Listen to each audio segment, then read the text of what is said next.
explain about PCB. Sebelum kita belajar tentang PCB, kita itu harus mengetahui apa itu sistem operasi. Sistem operasi adalah seperangkat program yang mengelola sumber daya perangkat keras komputer dan menyediakan layanan umum untuk aplikasi perangkat lunak.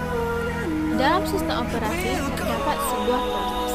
Proses adalah program yang sedang dieksekusi ataupun dijalankan.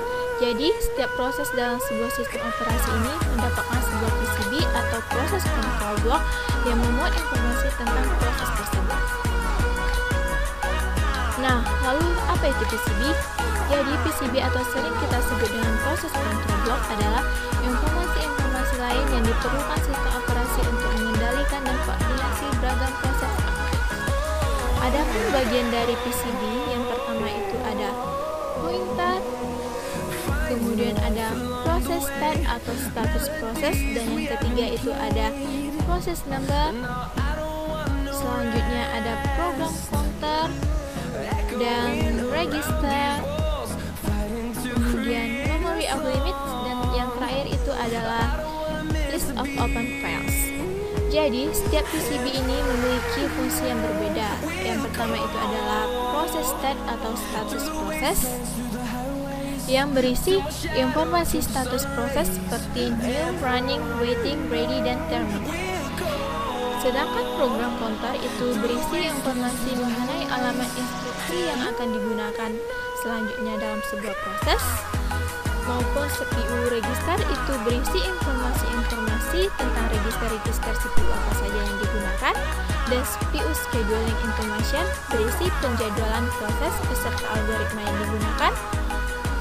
Sedangkan memory management information yang berisi informasi tentang berapa jumlah memori yang digunakan maupun limit dari register dan tabel segmen yang berkenaan dengan penggunaan memori.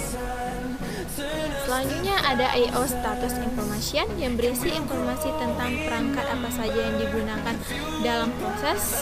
Dan yang terakhir itu adalah accounting yang berisi informasi tentang statistik eksekusi proses seperti waktu yang diperlukan maupun jumlah proses. Selanjutnya kita harus tahu itu apa saja sih elemen-elemen dari PCB. Nah, jadi PCB ini memiliki 3 elemen penting. Yang pertama itu identifikasi proses, yang kedua informasi proses, dan yang ketiga informasi kendali proses. Yang pertama itu adalah identifikasi proses. Identifikasi proses yaitu identified numerik yang meliputi identified proses yang menciptakan dan pemakai. Yang kedua itu adalah informasi status proses. Informasi status proses ini meliputi register-register yang terlihat pemakai, yaitu register-register yang dapat ditunjuk instruksi bahasa assembly untuk diproses pemroses. Kemudian juga terdapat register-register kendali dan status, yaitu register-register yang digunakan untuk mengendalikan operasi pemroses. Dan yang terakhir itu ada pointer stack, yaitu tiap proses mempunyai satu stack atau lebih stack digunakan untuk parameter atau alamat prosedur, pemanggil, dan sistem call. Pointer stack ini juga menunjukkan posisi paling atas dari stack. Dan yang terakhir itu adalah informasi kendali proses. Informasi kendali proses ini mengatur yang pertama itu untuk informasi penjadwalan dan status, dan juga mengatur struktur data. Kemudian terdapat komunikasi antar proses